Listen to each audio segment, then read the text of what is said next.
masomo tubwate mode of studies au tubwate ile face to face yeye masema yeye ambayo woje class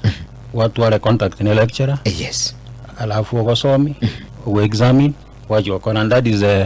nere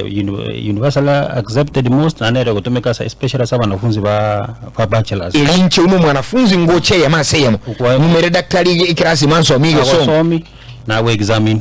alafu kwa matemu so sasa singine na bora abanyo tuko cha class na bora ko lino na matemu igera to contact hours che lecture to bwati ko yule na ndio bwate blended especially na courses cha postgraduate cha masters na PhD ambapo mwalimu na wao tuara some classes online also online and some classes kutuara face to face classes for interaction na wanafunzi wao yes uma de juni tinjire they need at least some touch kero mwanafunzi akomera no lecturer even ndomiri wako yana vitatagetia karo online yoka so ndopata blended yes so na baba somiwe asa computer na nina baba gocha face to face lakini ama temwaro currently ndopati blended matemo rasmo oche university physically we can say matemo but in future ndojenga some universities are embracing technology ndoika kiwange kia saboniga lakini in future ndulireti oro because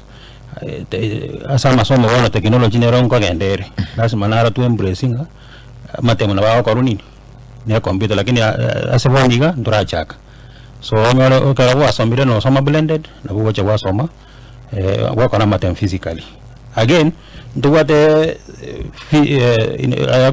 kurukunga in some units especially jibate very many students also nduwate that aspect unit bune for example because of the space abanafunzi na bawaja bomera na online basomi but not tali kwenda yonsi some units some topics yes na jira somi online lakini chinde bawaja basoma so that is what you call blended lakini fully online ndobwati currently fully online ndobwati currently tubate blended na physical face to face. Asante sana.